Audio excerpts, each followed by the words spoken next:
haven't listened to a prior video, but I should do one standalone just for most of the core stuff I do for sprint warm-up. I actually already was just lying on my towel here, and I've got 2 lacrosse balls. A lot of people tape them, but I just take an old long sock, and because then if you want one, you can always pull one out. Every once in a while, like you just have to retighten the top. But I was rolling upper traps, middle traps, so thoracic spine, and then even a little bit on the lower ribs. And you got to be careful when you go into your lower back, but I'm very tight and I've got a decent amount of muscle, so I can actually, and I'm used to this stuff, so but it's whatever you can tolerate. And it's also whatever you need. Maybe some people need to roll out their quads more, or I could probably do that too. But I just do mostly a thoracic spine roll. I do something called RPR, reflexive performance reset. I don't know who coined this. I came across this a few years ago from Cal Dietz. I don't think he came up with this specific thing though, but he uses something similar. And you kind of need like a nub. So if you're someone who's used to rolling and all that kind of stuff, you start looking at objects and things. Oh, where can I do a active release, or where I can do some, what can I use for some soft tissue stuff. But an old flip phone, I'm going to use this nub and also the other side for when I do area 2. So there's 3 main areas, and I'll show that.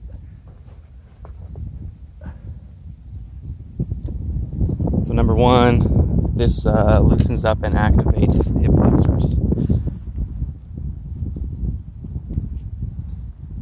Now, because I'm not wearing a shirt, I gotta get 1. And it's still gonna leave marks, but you go an inch over, an inch down, and on that point, you're gonna go in 20 or 25 ticks, little ticks on a 45-degree angle back up towards your belly button. But you gotta actually push pretty hard. And you'll see when you're on your psoas, and yeah, I'm knotted up on this side, so I feel that.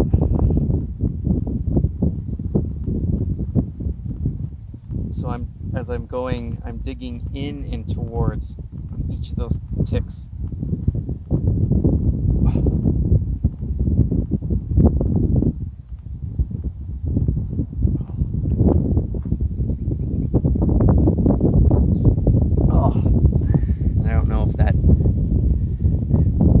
Came out, but I had a nice little crack there.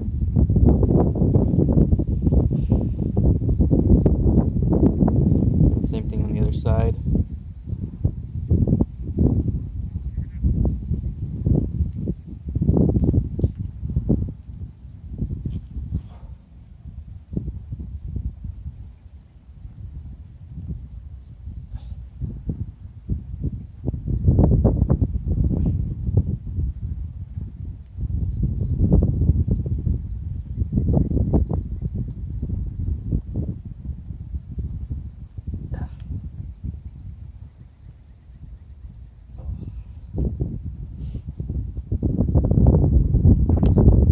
Number 2 activates the glutes, and it's this ridge on your occipital bone.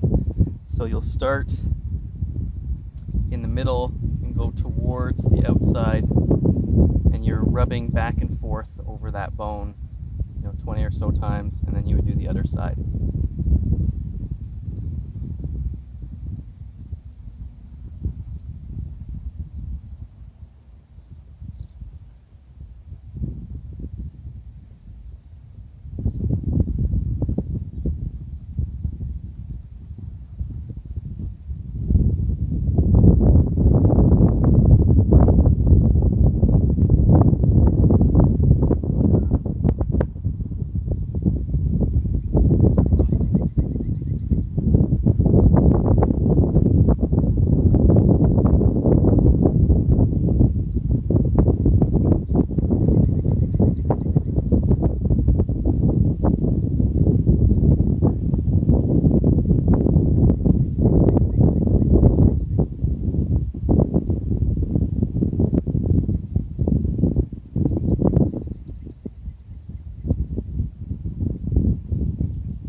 third one for this, these core RPR ones, is your jaw. So on your jawbone, just from your ear to the bottom of where your jaw bends, I'm going to take this nub and go in downward strokes on each side. Because if you have a tight jaw, that'll lock up your shoulder, lock you up for sprinting and just sports athletics in general.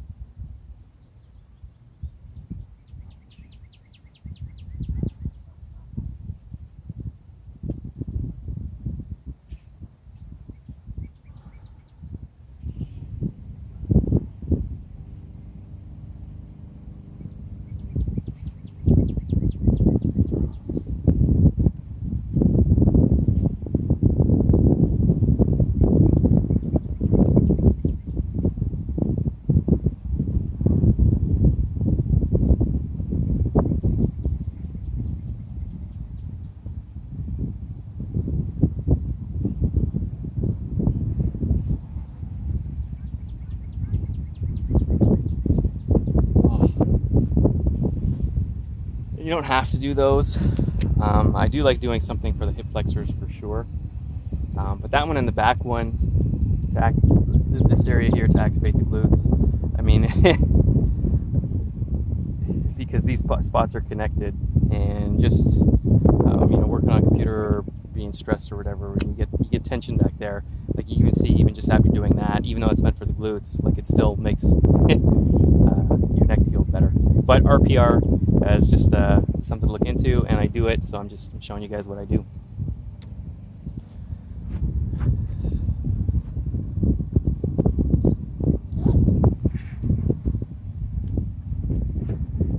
Now, put this in a good spot. Joint rotations.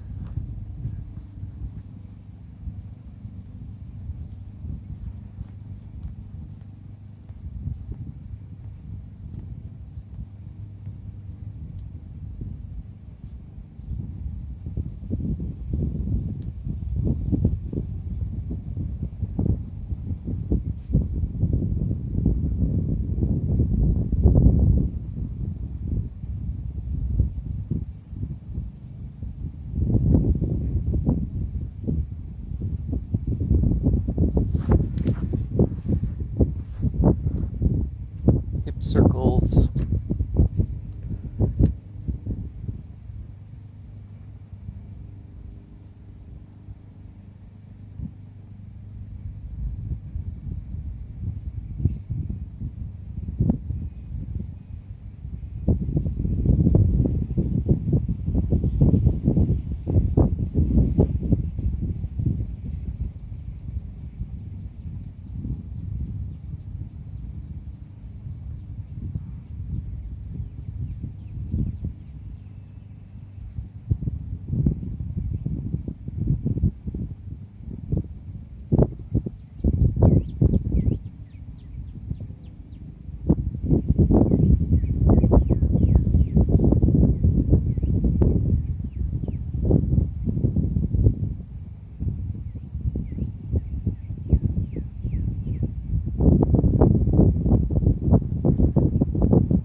So with these hamstring ones, you start low and slow, and then you get higher and faster. And you'll see I'll do most of them straight, but then I'll do some inside to outside, and I'll go outside to inside.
I'm going to do a lateral shuffle.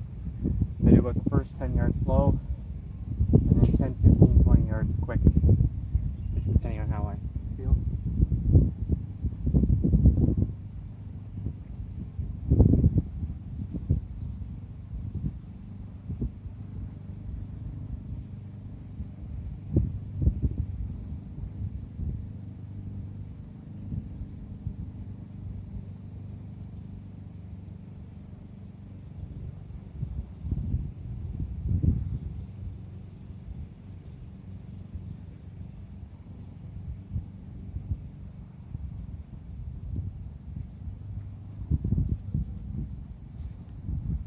It's called Cariocas. The key here is to fire from the hips, and that'll get your feet into the right place. You just have to see it to see what it is. But people think of their footwork.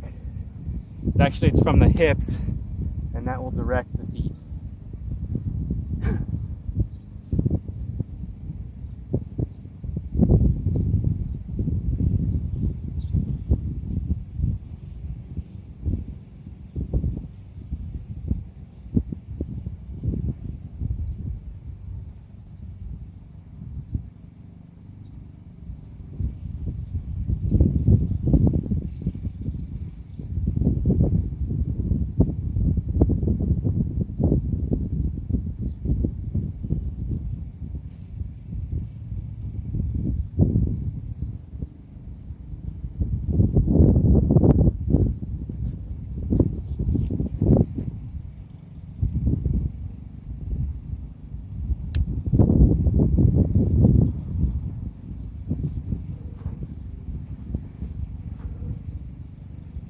And I do a warm-up sprint, whereas I just do a practice start. I mean, you can do multiple ones, but I'm going to do multiple rounds, so that's kind of in part warming up too. But I do one where I just focus on the first 5 to 10 yards, and then maybe go 30 yards in good sprinting form, not at the max pace, but I look for a good start.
those little pogo jumps on the field. And if you couldn't see me go off to the track, I did them on the track because the track's harder. But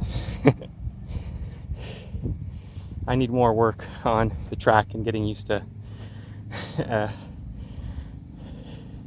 the forces, because it's so much harder. Like you see these guys playing lacrosse here. So if you take a lacrosse ball, like if you want to bounce it off of this turf, you have to, you know, throw it kind of hard to come back to you. Whereas if you were walking on the track here, I might have one.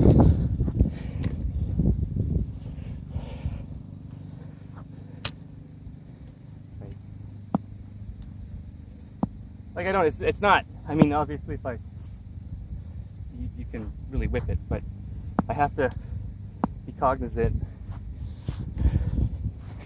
Whereas watch how much easier the bounce is.